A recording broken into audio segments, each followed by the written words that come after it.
Good morning. Morning. Good morning. Oh, and in case I don't see you, good afternoon, good evening, and good night. This is my boomstick. Here's Johnny. Are you not entertained? Are you not entertained? Righteous! Righteous! Yeah! I love the smell of napalm in the morning. Good morning, Vietnam! Houston, we have a problem. The first rule of Fight Club is you do not talk about Fight Club. All right. Welcome back, everyone, to Those Film Nerds podcast. My name is Will Spalding, and as always, I'm joined by a good friend, Sam Dierberger. Sam, what's cooking down in St. Louis, Kansas City? I always get that mixed up. How dare you? How dare you? I know. Everyone knows that St. Louis is the dying, city in Missouri, run, crime-ridden city. Kansas City is the modern, developed, high-charting home of the energetic. Yeah, energetic. What other positive adjectives are there? I mean, it's the thriving metropolitan area. St. Louis is the old, decrepit dystopia. And if we have any St. Louis listeners, your city's awesome. Love it. Super awesome. But for anyone who doesn't live in St. Louis, it sucks. All of my friends down here who I talk to who are from St. Louis, because a lot of them are from St. Louis, I'm like, why'd you end up here? They're like, I just want to get out of St. Louis. And yeah, we have a very good mutual friend who, smart kid, lots of college options on the table, said, nope, you know what? St. Louis University, that's my school. I'm going to SLU. I'm going to SLU. Oh, gosh. Michael, we love you. But, we can talk about our St. Louis beef on our spinoff podcast, We Hate That City, which is very popular. We're quickly running out of cities for the podcast, but very popular. We record daily. It's mostly just small towns that we hate on. So we don't get an often big one like St. Louis. But anyway, we're not really here to talk about hating on St. Louis. But Sam, what are we here to talk about today? Today we're going way back and talking about Citizen Kane. Here's a man that could have been president, who was as loved and hated and as talked about as any man in our time. But when he comes to die, he's got something on his mind called Rosebud. Now, what's that? Citizen Kane. I mean, we'll get into it later, but maybe one of the best movies of all time. But we'll discuss that in a little bit, because I know we want to talk a little bit of industry news. Again, we say this all the time. It's slow right now. There's not much going on due to COVID. So things are slow. Not much is going on. No one wants to start doing anything because it's not going to go anywhere, and no one's releasing anything because no one can see it. So it's slow, exactly. But we do have a little bit. I'll start with mine, then I think we can have a decent discussion on yours, Sam. But sure. Are you aware of the movie You Were Never Really Here? I believe you've seen it. Yes. With Joaquin Phoenix. Okay. Well, that director is adapting. That director, her name is Lynn Ramsey, is directing an adaptation of Stephen King's The Girl Who Loved Tom Gordon. Yes, I saw this. So you saw this. Is your anticipation high at all, or what are you thinking here? Well, I've never heard of this particular Stephen King story. Not that I'm well versed in Stephen King, his repertoire, I suppose. But this seems like a moderately obscure story to adapt, I suppose. Sure. What's your take on it? Because I haven't even read really like a premise for it. Yeah. The Girl Who Loved Tom Gordon. I all I really know about it is it's a horror, which I guess King does so well. So that's not a like a hit on it, because I know like King does like It and The Shining, of course. So he does that so well. So I think that there's no concern on what they're adapting, in my opinion. I think the source material is definitely adaptable because it's from King. Right. I don't know much about it, but I'm always into psychological horror, so that's good. And I think Lynn Ramsey, I really liked You Were Never Really Here. Maybe it's just because Joaquin Phoenix was in it. Who knows? But I think that kind of style of direction could go well with something like a psychological horror, like her aesthetic style and what she kind of brought to the table in You Were Never Really Here. So yeah, right. I mean, I wouldn't say I'm like on the edge of my seat waiting for this movie to come out. I mean, it just got announced, so I would hope I'm not. But yeah, right. This could be cool. This could be good. Yeah. I just pulled up the I guess the Amazon description of the book, a little premise. Again, this is the book itself, so I don't know how faithful this upcoming movie adaptation will be, but it says basically on a 6-mile hike on the Maine, New Hampshire branch of the Appalachian Trail, setting it in Maine. What a unique place for Stephen King. 9-year-old Tricia McFarlane quickly tires of the constant bickering between her older brother Pete and a recently divorced mother. But when she wanders off by herself and then tries to catch up by attempting a shortcut, she becomes lost in a wilderness maze full of peril and terror. So I guess this could be interesting. And I would point out, just thematically, there seems to be a connection with Lynn Ramsey's movies here, because we have, if this is accurate, if this description is accurate, we can also connect that with, You Were Never Really Here, with obviously kind of this girl who has been kidnapped. Joaquin Phoenix tracks her down, this sort of thing. Sure. Yeah. There might be something there. I think she'll do well with it. Cool. What are your thoughts on You Were Never Really Here? Just briefly. I think that Joaquin Phoenix is phenomenal in it. Obviously, goes without saying. I think we discussed this before. It's thematically very strong.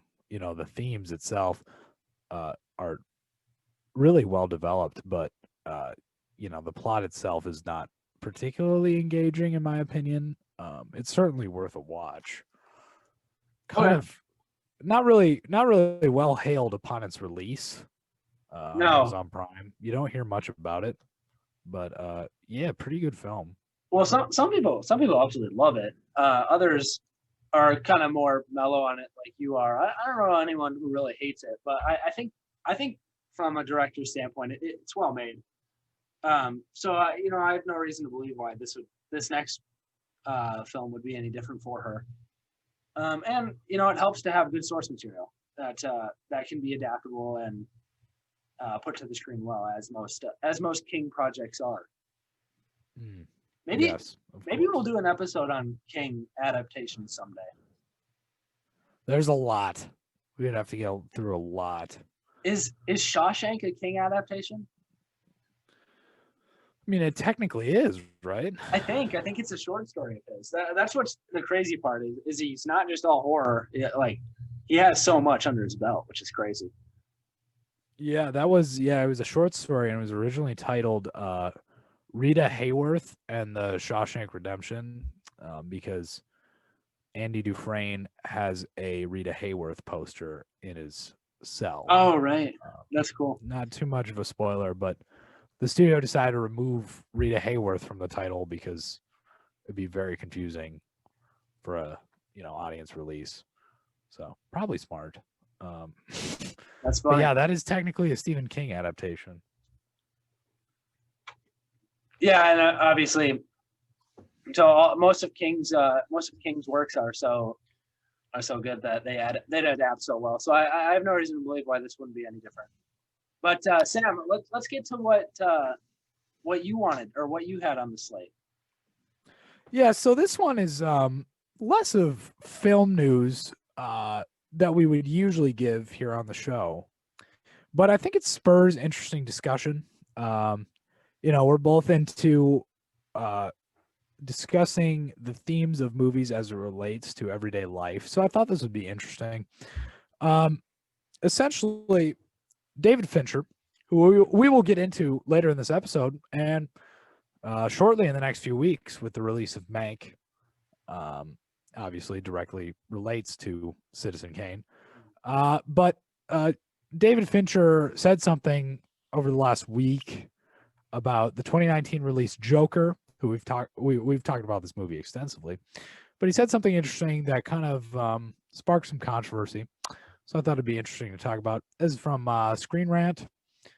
It says, quote, Todd Phillips' Joker sparked a fair amount of controversy upon its 2019 release, and David Fincher's criticism that the film is a betrayal of the mentally ill justifiably echoes some of the biggest complaints.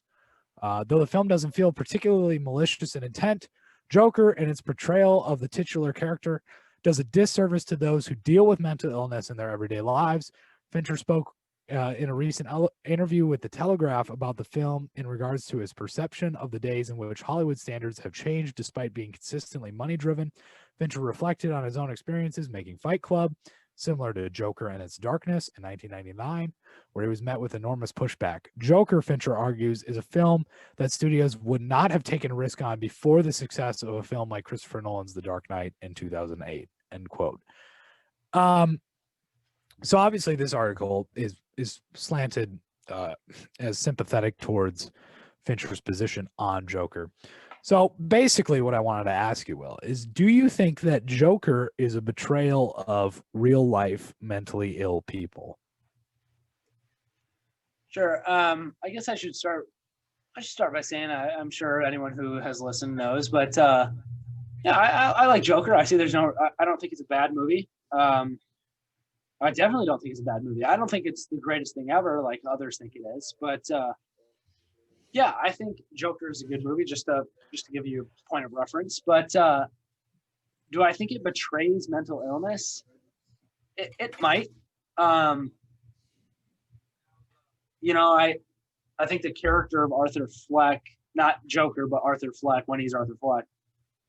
It might be negatively reflected on people with mental illnesses. I think it's interesting that Fincher comes out to talk about it for sure.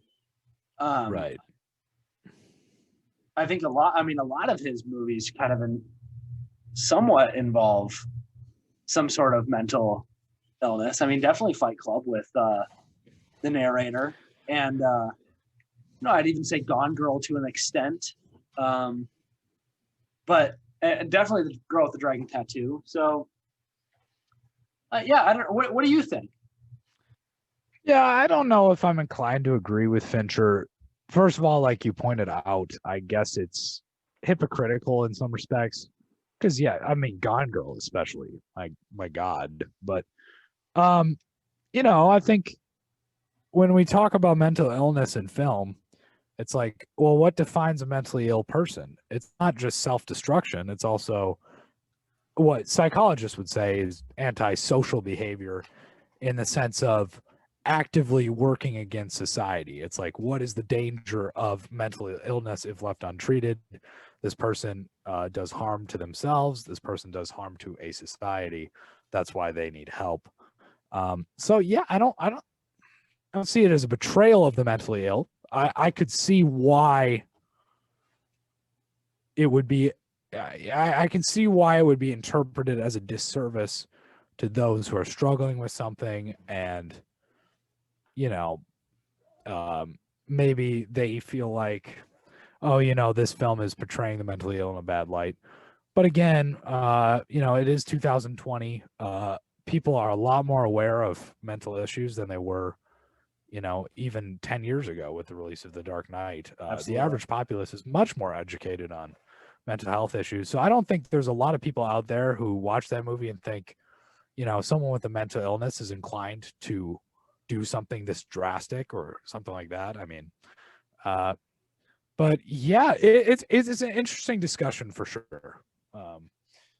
And even with Fincher and the upcoming release of Mank, we know for sure that the character of Mank is going to be a very severe alcoholic. Yeah, that's pretty obvious. And I mean, like, it's like, really, you're going to shy away from mental illness completely in film? I mean, it's such a rich, deeply interesting topic. It's a side of human nature that should be pursued, I guess. Well, also, I suppose it's so vast in our lives that it almost seems odd that more movies don't have it. But, I guess I kind of mimic a lot of what you said about Joker is that I think it's interesting that Fincher is saying this just because we talked like he deals within his movies a lot. And I don't think there's one way to portray a mental illness. So you're right. It's an interesting conversation. Do you think Fincher should be saying any of this stuff at all? Or do you think he should just let this go? Or why is he saying this, do you think? Do you think he was appalled by Joker or what? I don't understand it really, because it's not often that you hear directors critique each other like that. Yeah, that's what I'm saying. I mean, you know what I mean? Yeah, we had the whole. I guess I can kind of relate it to the whole Scorsese deal with Marvel movies, and him not liking. Yeah. Like so, but that's yeah. A little different, but so. that was more of like a general critique of a genre. Yeah. That wasn't like calling out a specific person. Movie. Yeah. Yeah, or a film. Yeah. And I guess the simple answer would be maybe Fincher's jealous. That's completely a possibility. Like the article mentioned, Joker could have been, if you told me Joker was directed by David Fincher, I would have believed you. Oh, absolutely. It does have a very David Fincher tone. So it could be like, I don't like to speculate about these things, but jealousy perhaps, because David Fincher could watch that movie and think, this is something I should have directed. Like, this could have been my project. I could have done well with this. Yeah. Or maybe it comes from an honest place where he thinks that, like he said, it does a disservice to the mentally ill. And you could argue that Arthur Fleck is an inaccurate inaccurate representation of what someone with that particular mental illness would, how that mental illness would manifest in a person. That's possible as well. But I guess the simple answer is jealousy, right? Maybe. I think it's also interesting that, Fincher is saying this after, he hasn't had a movie in so long too. It seems odd that he's critiquing others when he hasn't been in the game for over half a decade. Yeah. When was Gone Girl? Like 2014? 2014, yeah. It's been 6 years since his last movie. Oh my goodness.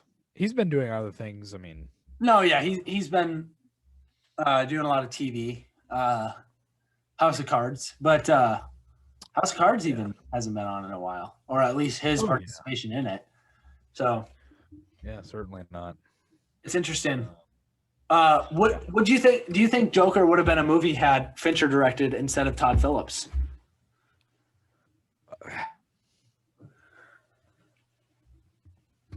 I'm inclined to say that David Fincher would have done a better job with it just by default. Okay.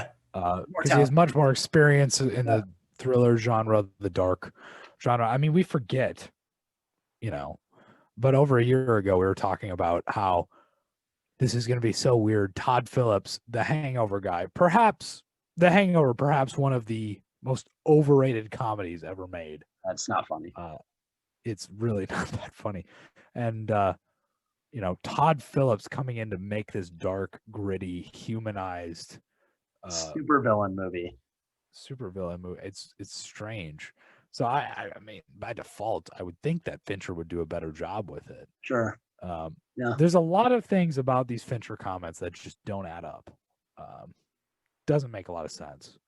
It's an interesting critique, but it's a weird critique to be coming from David Fincher. From Fincher. That that's what I'm thinking specifically. Is it why is he coming from him now? So Yeah. well, Like if some mental health advocate came out and said, this is an inaccurate representation of mentally ill people, this does them a disservice, I'd be like, that's fair. That makes sense. Yep. I can I see respect that point of view. Yeah. But Fincher? Really? Really, Fincher? We're forgetting about Seven, by the way. We're forgetting about John Doe in Seven. Like, okay, you're gonna tell me that guy didn't do a disservice to the mentally ill? Like, yeah, or I mean, every single one of his movies, actually, even like The Game, has undertones of this guy's going insane and crazy. yes. So he's Yeah, you know what? The more I talk about this, the more angry I get. I'm just gonna be like, yeah, Fincher's jealous. He's jealous. He knows he should have directed Joker. Well, there you go, David Fincher. Screw you. Although we're looking forward to your movie. Don't hate on us. We're very much excited for Mank. So Yes. But Sam, unless do you have any other industry news? I have nothing. I mean, we talked about this. There isn't much going on. there's really not much going on at all. So I suppose there was a new Michael Bay movie announced. what? Starring Jake Gyllenhaal. Oh, I don't know your thoughts on Michael Bay, but my goodness, stop. Just stop. how is he still allowed to? I don't know. Actually, here I kind of have a rough. I have a rough idea in my head of the average Rotten Tomato score of his movies. This will just be a fun game for us to play real quick. He has, I want to say, like, 14 movies. 14 movies on his resume. Yep. What would you care to guess the average Rotten Tomato score is? 12? No, that's too low. 37. I think it's somewhere in between. I feel like it's the high 20s. Okay. Having one fresh movie, only one. How does this guy keep making movies? Yeah. Yeah. And why is someone like Jake Gyllenhaal getting involved, who was very talented? Money? I guess. That can be the only answer, right? Gyllenhaal's like, you know what, screw it. They won't nominate me for Nightcrawler or Nocturnal Animals or any of these things. I'm making money. Jake Gyllenhaal does all these artsy films, tries to get recognized, tries to get the praise he deserves, and he goes down that rabbit hole. So, Michael Bay, if you can't tell, I love him. Great director. Probably my top three. Probably top three. I mean, the Transformers franchise is just it's so a masterclass in filmmaking, of course. So the Transformers franchise. Oh my gosh. You know what's the worst part about those? They're all 3 hours. Yeah, that's the worst part. It's oh my gosh. But it's okay, Sam, because Mark Wahlberg is a Texas inventor. Mark Wahlberg from Texas, and he's an inventor. That makes sense. That makes sense. Oh my god! But I think we're done with Michael Bay. But Sam, should we move on to the topic of today's episode? Yeah, I suppose we should. We should. He is today what he has always been, and always will be.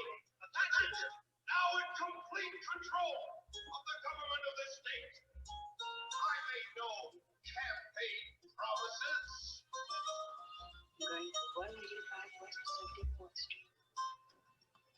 Your husband's only trying to be funny, Paul. Don't worry about me. I'm Charles Foster Kane. Ooh, Charles Foster Kane. in Citizen Kane.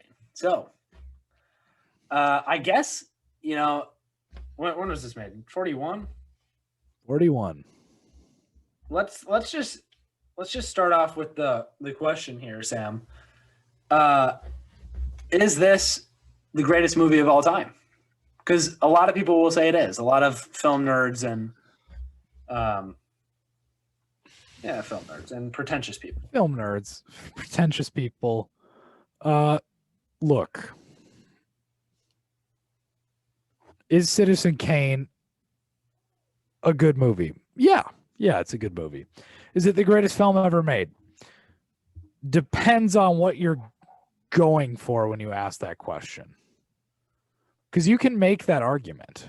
You can make the argument that it is objectively the greatest film ever made and still say, you know what, this is not my favorite movie. I don't even think it's great. I just think it's, I think it's all right. And still say it is the greatest film ever made. I mean, I can say that. I won't, but I can. How's that for a cryptic answer? It's hard. It's difficult when you talk about the greatest film ever made, right? Because you're inclined to say Pulp Fiction. I'm inclined to say One Flew Over the Cuckoo's Nest because those are our favorites, right? Yep. And like greatest ever, I mean, objectively, perhaps, it broke so many barriers. It's a groundbreaking piece of cinema. For its time, but by today's standards, is it even a great movie? I don't know. Well, and when you're talking greatest movie of all time, you have to factor in Transformers 4: Dark of the Moon. Like you can't. Well, of course. You can't have this conversation without mentioning it. So, no, I'm kidding. Absolutely, I'm kidding. But I put Hubie Halloween up there. I mean, yeah, there we could go on. I mean, we could go on. I know they're all in the running. Yeah. Oh, that'll never get old saying that. Oh gosh, that's funny. But is Citizen Kane the greatest movie ever made? I guess it. No, it's not. Is it the most revolutionary movie ever made? Yes. So, and those are very distinct, sure. Very different. I think because it's extremely revolutionary, I think that's why people kind of group it into or shove it into the greatest movie ever made conversation. Because I don't even think it should be in the conversation, in my opinion. Really? Okay. I think I'm even higher on Citizen Kane than you are, but I just don't think it's the greatest thing ever made, though. Is what it comes down to. I think even for that era, I don't think it's the best. I think like when I think early 40s, I think Casablanca instantly. Like I don't think Citizen Kane. I agree. I mean, I will say that Casablanca is a better movie. Both objectively and in my opinion, Casablanca is a better movie. Agreed. Of course. So listen to our Casablanca episode if you want to hear us just fawn over Casablanca for an hour. Yeah, seriously. We could do that again.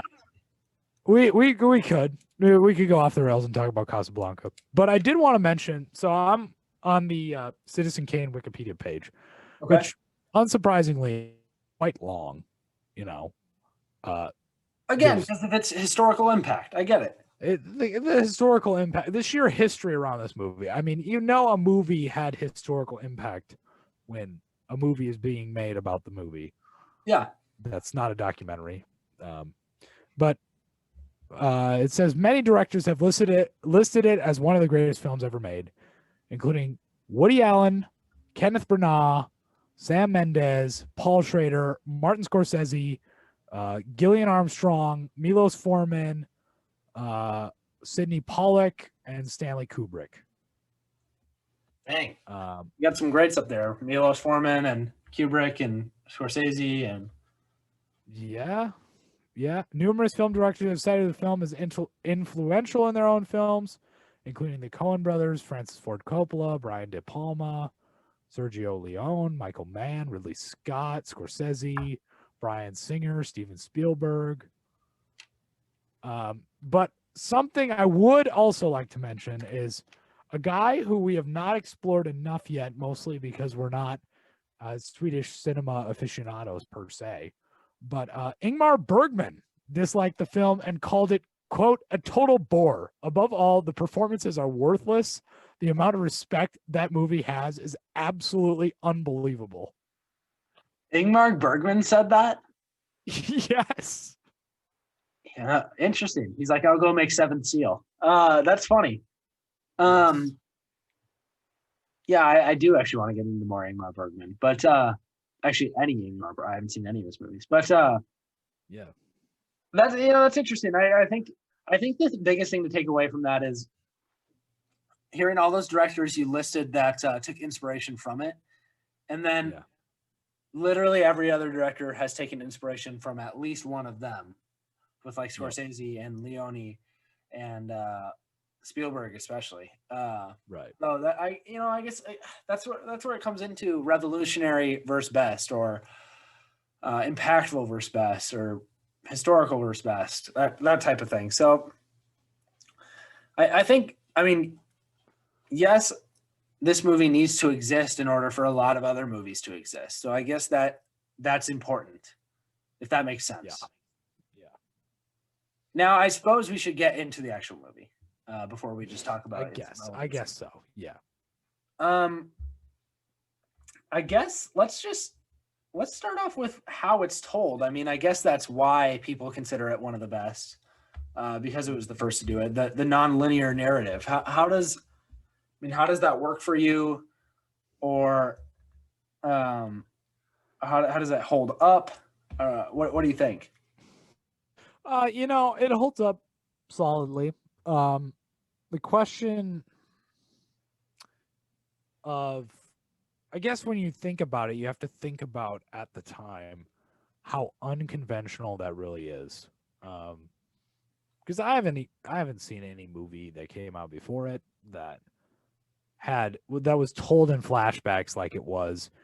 I don't even know of many pieces of literature before it that were told in flashback. There's non-linear like storylines in books, but not really flashbacks told out of order and just kind of bits and pieces of this man's life. So yeah, I think it holds up well. How does that hold up for you? I kind of went into this the first time I watched it, going into Citizen Kane, thinking, because I knew that this is one of the first movies, if not the first, that did this non-linear organization. And I went into it thinking this is going to be super bold and, outside the box. And I kind of walked out of it. Maybe it's just because I got hyped up for it.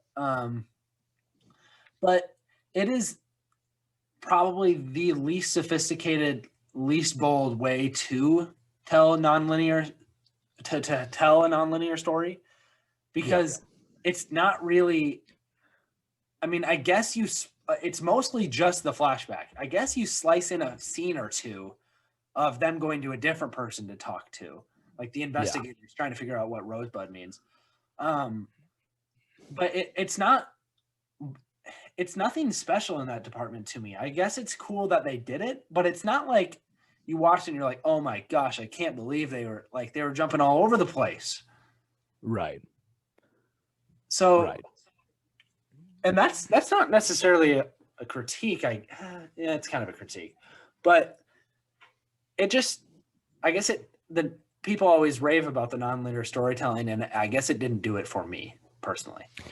Yeah, that's fair. The other thing that you should, I guess I would point out is that if you think about a mainstream film audience in 1941, who, these people maybe saw a couple movies a year if you were really into movies. Like, film was not. It wasn't accessible.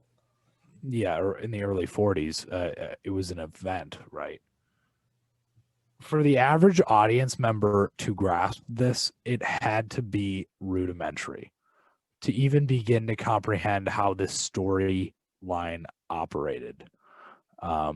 It would take a lot of attention for someone who was not used to a nonlinear storyline. Because for many, this would be the first piece of nonlinear storytelling they had ever seen. And it's hard to imagine that, after seeing it done so well afterwards, Sure. And like you said, I mean, this would be like the first nonlinear thing in any form of entertainment, not just movies. But yeah, I agree with you. So I guess we should talk about.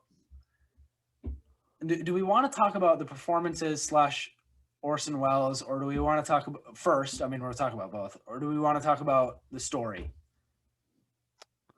Let's talk about Orson Welles, just because I think it's fascinating. All right. I think the story of Orson Welles is very interesting. First of all, this man, how old was he when this was made? He was young. Yeah, I would say 30 something, in his 30s. Let's see here. Let's see. When was he born? He was born in 1915. So 41. He's like 26. 26 years old. That's crazy. Good for him. That's insane. Good for him. And he had already done in 1938. So that was 3 years prior. So when he was like 23, he did the now infamous War of the Worlds radio broadcast, where he single-handedly struck fear about the aliens attacking, you know that story. Yeah, of course. So he was 23 when he did that. We are 19. Yeah, I was going to say, we have 4 years, Sam. What are we going to do? That's insane to me. Yeah. And then he goes, he's able to secure a budget of over $800,000 in that money, in 1941's money. At 26, he's able to secure an $800,000 budget to make this extremely ambitious project, to direct it and star in it. I mean, that takes, at the very least, serious ambition, right? Oh, absolutely. I mean, it's incredible that this thing got made, with what you're saying of how young he was and that he was going to direct, star in it, and co-write and produce. Like he did literally everything. I guess that just shows you how talented he is, and for it to still be considered one of the greats is incredible. So, I mean, there's no denying how talented Mr. Orson Welles is, or was, I should say. Right. So yeah, I think, you might have more to say on him, but I think he's very good in it, acting wise. Oh yeah. And I should just, as I'm thinking about it, I should just say this. I think the makeup in this is awesome. I think that's one of the best parts. Thinking that he's 26, maybe 25 when they were filming, and that, yeah. I mean, he looks 25 in some of the scenes, but then as we keep telling the story, I mean, he looks like he's 70. So that's, I guess I love that part. But yeah, I mean, he's incredible in it, acting wise, and I think he's really tight in his direction. So I think he knocks it out of the park in that respect. So yeah, I think he's great. What do you got on him? Well, I mean, and yeah, I mean, his starring, his acting is obviously fantastic. The other thing we should mention is the technical prowess that I guess is displayed in this film. There are several shots, particularly if you know what I'm talking about, the shot where the stagehands are standing on the catwalk above the stage, and it's a gradual pan down throughout the stage. That was one of the first, I guess, crane shots, which was very ambitious. Yeah, sure. So yeah, that was, that's pretty amazing to see. The direction is very tight, as you said. during a scene where he's shouting at his wife, I guess, or no, he's shouting at the mob boss. Yeah, I It think I says, played a little bit in the clip. Yes, that. Okay. Yeah, Wells fell about 10 feet while shooting the scene in which Kane shouts at the departing boss, Jim W. Geddes. His injuries required him to direct from a wheelchair for 2 weeks, Oh gosh. which is insane. 10 feet. So yeah. Yeah, I mean it is a achievement in Yeah, there's no question on Orson Welles' talent on how he put this movie together, for sure. It's excellently well made. Yeah. Yeah. So yeah, I mean there's that. We've gone over the storytelling techniques. The cinematography is great. The makeup is fantastic, as we've talked about. Now we should talk probably about, I guess, the storyline itself. It has, I guess, one of the most almost never, like, it's kind of a twist ending, but not really. Yeah, let's save that for a bit. Because I guess let's just talk about. We'll save the twist or the twist, whatever it is, for the way end. I guess let's just talk about kind of the structure of what they're doing, plus the story in general. So obviously, I mean, we start off with Charles Foster Kane dying, and we don't know who he is yet or whatever. Yeah. And he says Rosebud, and then he drops his snow globe. Kind of, it's an iconic shot. I think it's very good. I like that part. I like that a lot. You see his lips that say Rosebud. And then we go to a handful of men in a room talking. Why did he say Rosebud? Let's figure this out, right? Right. So that's kind of the setup, and then these guys are going to go out and talk to people to figure out who Charles Foster Kane was outside of his newspaper / political run, or newspaper business / political run. So I like the setup. I love the setup, actually. It's kind of yes, excellent setup. It's almost like a mystery movie, really. I mean, you want to figure out what's going on, essentially. Or why Charles Foster Kane said Rosebud is essentially the goal of the movie. Sure. And I'd like from there, it's really, and this is what I was talking about. It's not that complicated to follow or difficult, whatever. Is that essentially they just go to a person and they ask, "Hey, what do you know about Charles Foster Kane?" And then they talk about him for 20 minutes, and then they go to a different person, and that is fine. I think that's fine. It's just not the greatest thing ever, is all I'm saying. But I like I like that. It gives it good structure, and it's grounded and easy to follow. So I think that's well done. Yeah, and I mean, dare I say, if this film was made today, hypothetically, how would that structure look different? With the nonlinear storylines that have come out since, the flashback mode of storytelling, how would that look different? I think that it would just be a lot more cutting back and forth. I think it wouldn't just be, hey, let's talk to this person and see what they have to say. It'd be like, and then you don't see that person, like, or we as the viewer don't see that person again until they say goodbye, essentially. Right. I think it'd be a lot more cutting back and forth, or I don't know. How would it look? It's just not very revolutionary to me. So, I mean, great that they did it, but it just doesn't seem that difficult. Like, and maybe you have to start somewhere. Maybe you just have to get your foot on the ground and then you can go from there. Maybe that's the whole point of it. But yeah, I don't know. What do you think? Yeah. Do you think it would look much different? I mean, I suppose so. I don't think it would look. I mean, like you said, today's audiences, there would be a lot more cutting back and forth because, as I alluded to earlier, today's audiences are a lot more advanced. Today's audiences can handle a lot more. I mean, hell, there are people who claim they understood Tenet, for God's sake. I mean, No, they're lying.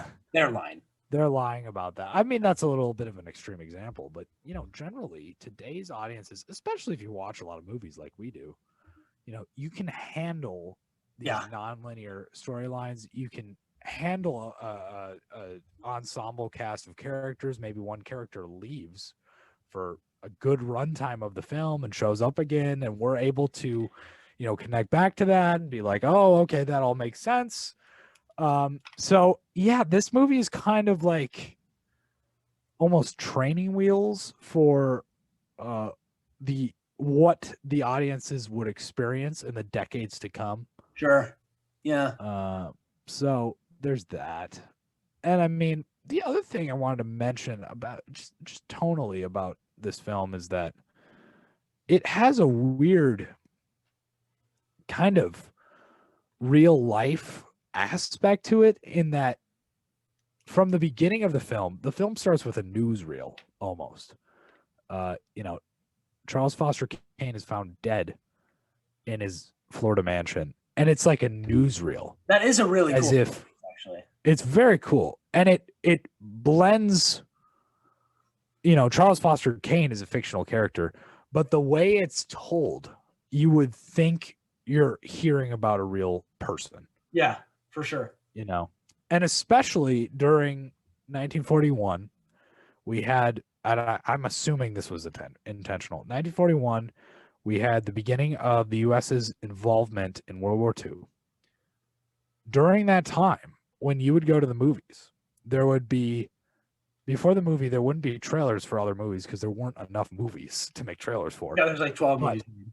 There's like 12 movies in existence. But before the movie, you would watch a newsreel about things going on in the world, probably mostly about the war, but also like domestic issues. So it's conceivable that people went into the theater, started watching that, and thought, oh my God, this is like a real, like this just happened or something. Yeah, Charles Foster Kane, whoever he is, just died. Who is he? Yeah. Yes. And it just kind of draws you into the story, because then you kind of have a more, like, okay, these are characters. Then you kind of understand. But by that point, you're already so heavily engrossed. Sure. So, I mean, that's something to point out. Oh, that's a great point. I had not thought of that. Yeah. It totes an interesting line. Yeah, so I guess from there, let's just right before we get to Rosebud, how does the whole, basically the large chunk of the movie going through his life work? I think it's well told, and I think that this is where Orson Welles really shines, is that he's so good as Charles Foster Kane from his young days, as him being so jovial and energetic, and to all the way to him being angry and old. I think it's very well done in that respect. And Right. Yeah, so it seems like I'm going to give this a highest grade possible, because I just say everything's well done because it is. It's one of the greatest movies. There's just, we'll get to it, but there's just two things that hold me back. One of which I said is it's not as bold and ambitious as I think it should be in order to be considered one of the greats. But the other we'll get to with Rosebud. But Sam, do you have any thoughts on how, or the story itself? Yeah, I think the story itself, it can drag at points. It does. If someone, I've heard people say, it feels really, really long, much longer than it should be. The runtime's just under or just above 2 hours, I think. It's 120. Yeah. So it's not, I guess I can understand the feeling that it's a little longer than it should be. But there's still a lot of intrigue here. Specifically relating back to what I just said about it toting a line between real life and and fiction. You know, you have the stock market crash, you have the Great Depression, you have the Spanish American War, you have Kane becoming governor or running for governor, you know, and it's like you really think it's a real person. It's a weird line between documentary and real film, and it's an unconventional pick to be considered one of the greatest of all time, because all the other ones that are considered the greatest of all time follow a very straightforward story structure. And I think the fact that this one is so idiosyncratic and unique and ambitious, I think it's worthy to be up there. Yeah, I agree with you. I think, you know, we said it sometimes it feels long, but it is pretty impressive how much story they do tell, for all the way from his newspaper days to, like you were saying, running for governor. And, you know, it tells a lot of this fictional character's story during events that happened in history, which is cool. I like that. But yeah, they do tell just a bunch of story in a, you know, it's a relatively, I mean, it's an average length movie, but it is impressive that they're able to tell that much story.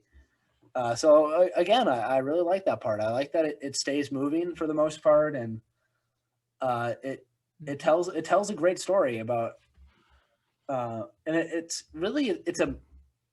maybe one of the best parts about it, which I do like, is that it's a macro story, all the way from his early days to, you know, up until his death, obviously, where many movies had been a micro story up until then, and still are, really. That's a great point. We don't get a lot of macro story, like macro meaning big. You know, you don't get a whole this guy's entire life story that often, which I think is maybe one of the biggest achievements of this movie. Right. You know, movies typically take place from either, honestly, one day to maybe a month, where, you know, this movie takes place over, obviously, like 70 years. So I think that's probably its greatest achievement, is that it's able to balance that line so well. Yep. That is a great point. It is a macro story. To be able to tell someone's life story, and tell someone's life story who is, you know, who seems like a real person like that. He's a very realistic character. It's impressive. It's a feat to tell that story in just 2 hours. For sure. But should we talk about the big reveal at the end?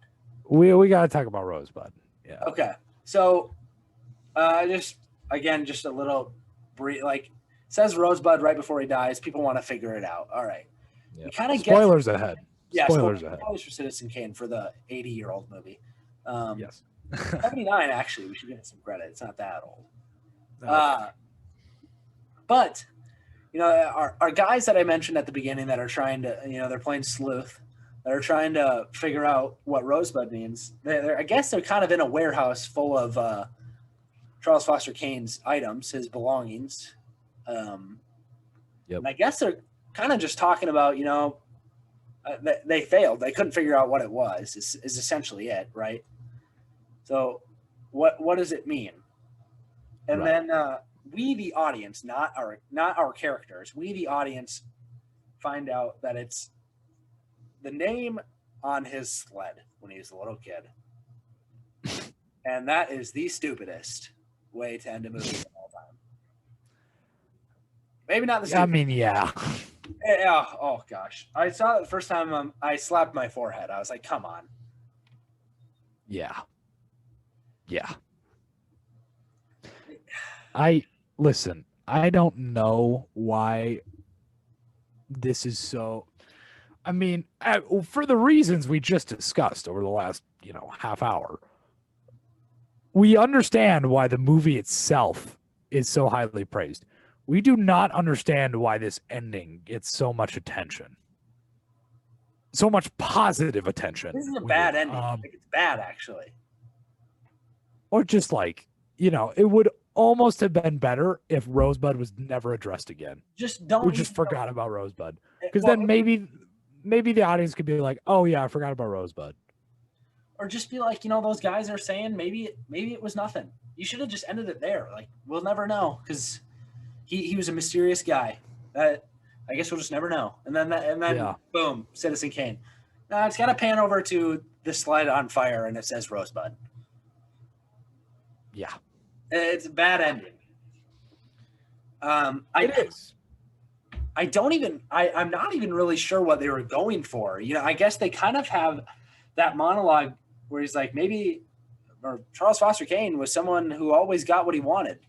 Maybe it was something he couldn't get or lost along the way or something like that. Yeah. I mean, it is, I will interpret it for you. These are my two theories. One, it's his, lost innocence. I was going to say innocence. That's the easiest. His long forgotten youth that departed from him much too early or something. The sled represents his youth, which is a really lazy symbol in my opinion. Yep. Just on a literary level. Like, come on, the sled. Okay, come on. Other theory is that, and this is interesting, obviously it was poorly executed, but if this theory is true, it has some merit to it. Could have been executed better. You could say that what the movie was trying to do was have a little side theme of like, it really was never about Rosebud. It was really about trying to, it's the journey, not the destination. Like, it was really about trying to piece together His a life. collage of this man's life story. Okay. And the only problem with that is like, Then why have it at all? then why have it at all? Because, it's obvious that Kane is much more complicated than even what the movie lets on. Like, you could make 5 movies about Kane's life. The guy was fascinating. Yes. So that's why that theory kind of falls apart. But I see what it's going for. Sure. Because again, like the story structure, it is revolutionary for its time. And we've since seen movies that, use the term would be a red herring, maybe. That, the word that he said really wasn't important. It was more about getting to the bottom of him. So there's that, if that's any consolation. I guess I would just say that you really don't even have to. You don't have to have that at all. You could still have a death scene. You could still have these guys in a room being like, you know what? Charles Foster Kane was really important to our culture and society, but we don't really know much about him. Let's discover it. It's not like you don't need Rosebud for them to be like, what does Rosebud mean? You just tell the story anyway. And then I guess you need something to keep the audience engaged. I suppose. I don't. But you need some kind of catalyst for the plot to get going, but it's a lazy catalyst. Or maybe even the word Rosebud is fine. That's not the point. Maybe he still says a word and we find out it's a sled that he used when he was a kid. What is that like? Yeah. I just dislike that part. I don't know what why is he thinking about a sled of everything he's done in his life? A sled? That's what he thinks of when he's dead or dying? I guess so. That's the most important thing to him. It was a sled.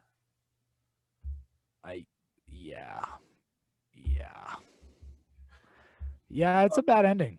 It's not good. Yeah. It's and I'm sure we'll end up, getting assassinated by the hardcore film buffs. I mean, the people who religiously defend this movie, I suppose. You know what I mean? Sure. I can't get over like them panning and seeing the sled Rosebud burning is like a complete. It's very upsetting to me because I saw that and I was like, wow, that was stupid. You just didn't even need that. It was the whole point. And I was thinking, but I guess it's you know what? It spawned a great Simpsons episode. That's what I'll say. Love the Simpsons. It spawned a good one. It did. So, I don't know, Sam. Do we have like, what thoughts do you have on Citizen Kane, or how would you have changed it? Like, how would you have gotten rid of Rosebud? Ooh.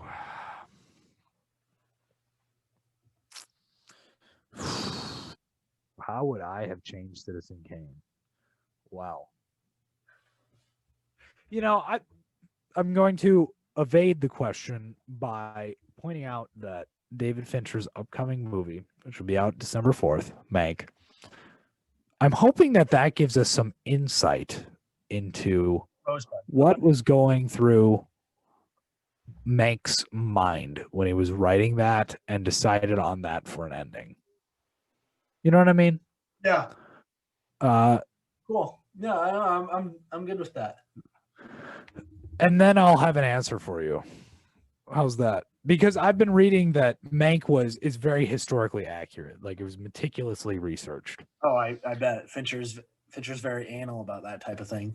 But before we get into star ratings, let's talk about some Mank, and how do you think Citizen Kane, the movie, translates into Mank? Or what does this mean for Mank? Is it going to be good? I mean, disregarding everyone involved, disregarding Fincher and Oldman, and can this movie be made if a bunch of no names were doing it? Like, would it still be interesting? Yeah.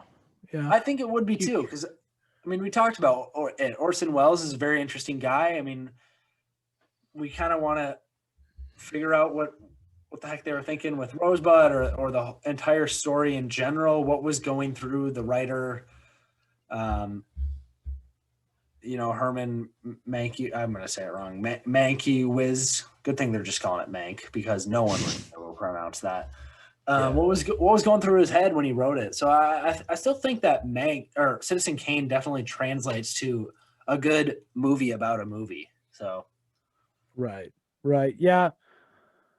I don't know. It'd be interesting to see. What if someone just, you would have to be insane to do this, but what if someone somehow secured a pretty massive budget and just remade Citizen Kane, did some rewrites, recasted? It'd be quite an undertaking, but I would pay to see it. I wouldn't be angry if they remade it even. Which is not something I say a lot about the greatest films ever made. I'd just be so interested to see what they do. sure. So maybe that is an indicator that it is not a perfect film. Who would play Charles Foster Kane? It would have to be a young guy, right? No, De Niro. I'm just kidding. Yeah, I mean, you'd have to have someone that could. I guess you could have someone like middle-aged-ish that could pull it off, maybe. Yeah, I suppose. Probably. I don't know. In Eddie Redmayne, who else? Someone of that nature. Maybe a Jake Gyllenhaal, perhaps. Well, yeah. He's already doing the Chinatown thing. He's all about movies. He's all about it.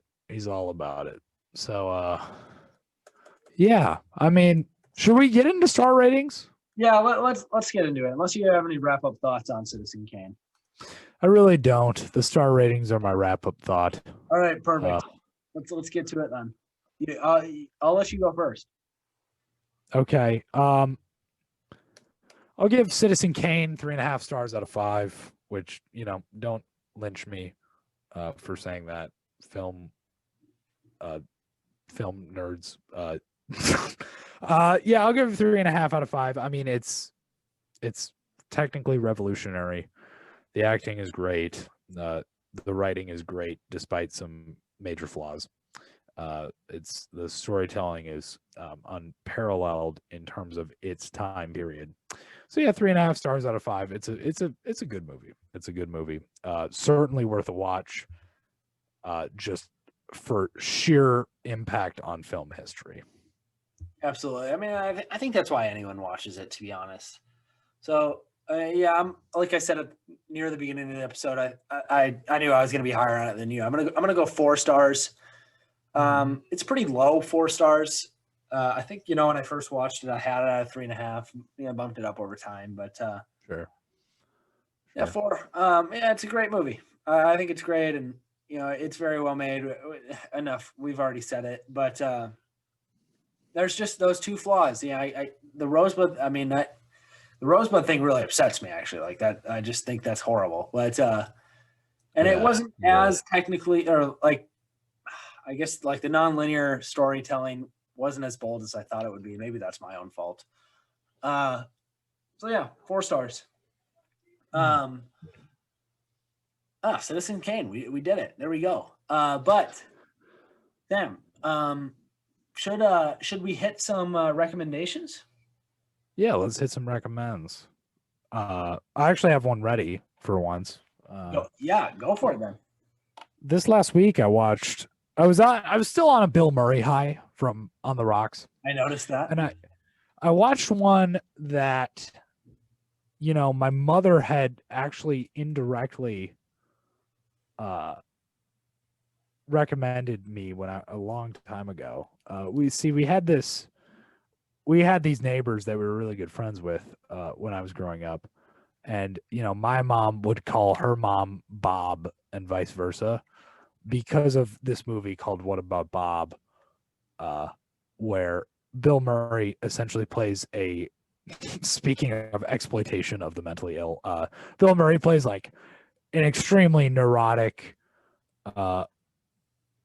mental patient who basically annoys Richard Dreyfuss, who's like a renowned psychiatrist, and their neighbors, sort of. It's hard to explain, but it's an extremely dry and very dark comedy, and it's very funny if you enjoy Bill Murray. What About Bob is pretty hilarious. Check it out. Good. Love me some Murray. So I might have to check that out. I mean, Bill Murray's absolutely one of the funniest people ever. So yes. Good recommend there.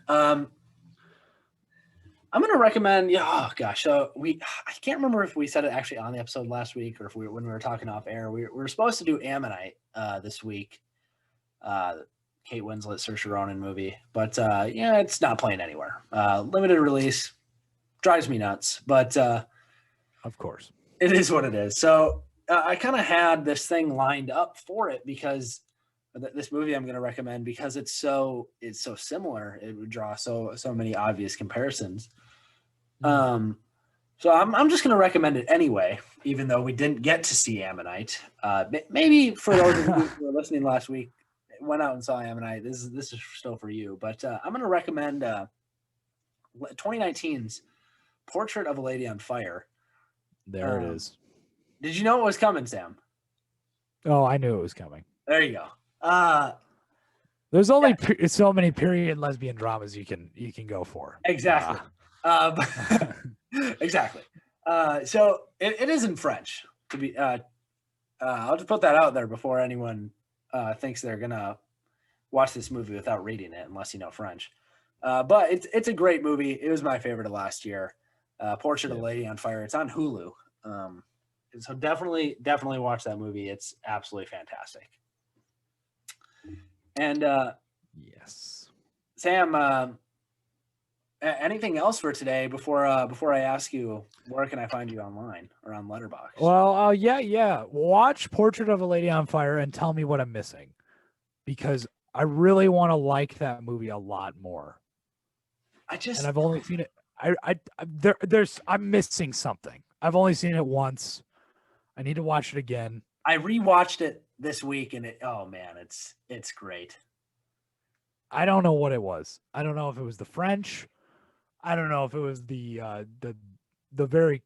It's a very quiet movie. Oh, there's no music, which is absolutely insane. Yes, it's extremely reflective. it's not exactly a casual viewing. No, it isn't. What did you give Portrait? Like 3 out of 5. Okay. I wasn't sure. I need to know what's wrong with me. Or maybe we'll just get a flurry of emails that's like, no, Sam's right. It's Maybe. not great. We'll see. I mean, Maybe. I have Letterboxd. I know you will defend that movie to the death. I have Letterboxd on my side, is all I have to say. You do. You're right. It's like the 13th highest rated movie ever on Letterboxd. So anyway, check that out. But speaking of Letterboxd, Sam, where can I find you? You can find me at letterboxd.com/sjdierberger. Although I don't know why you'd be looking, but where can I find you, Will? Oh, same thing. I don't know why you'd be looking, but I'm at Will Spalding on Letterboxd. And you can find us. You can find us in old-timey writing a story about a make-believe person who does a lot of things in his life, because we do that. But if you're not looking for us there, you can always find us at anchor.fm/thosefilmnerds, where all of our episodes can be found, or Those Film Nerds on any podcast platform and YouTube. Those Film Nerds on Instagram, or thosefilmnerds@gmail.com if you ever want to reach out to us, anything movie related. That was quick. I did that pretty well there. I'm pretty proud of that, actually. It's like an insurance pitch. I know, right? Well, this is I consider this whole podcast an elevator pitch, so I got to speak fast. Exactly. But until next time, Sam, when we will be talking, I don't know what. We're gonna figure this out. We're gonna figure it. We gotta get our crap together. We gotta figure this out. Because new releases have been quite dry. Oh gosh, tell me about it. I don't think anything's really coming out in theaters. I mean, why would it? You know what? We're just waiting on Mank, but there's the new Ron Howard movie coming out on Netflix soon. Hillbilly Elegy. What's that? Hillbilly, okay. Oh yeah. with Glenn Close and Amy Adams. It was received so poorly, but I think that still might be kind of funny to talk about. But I would watch that. Sure. I don't think that comes out November 24th though, so that's an issue because that's a Tuesday. We'd be able to do that the week after. We'll figure something out until then. But Sam, of course. Until next time. Keep watching movies, everyone. Have a great week. Thank you, everyone. Ever thought about making a podcast? Well, Anchor is the easiest and simplest way to do so. Let me explain. For starters, it's free. There's also creation tools that allow you to record and edit your podcast right from your phone, laptop, or computer. Anchor will also distribute your podcast for you, so it can be heard on multiple platforms such as Spotify, Apple Podcast, Google Podcasts, and much, much more. You can also make money from your podcast with no minimum listenership. It's everything you need in a podcast in one place, so give it a try.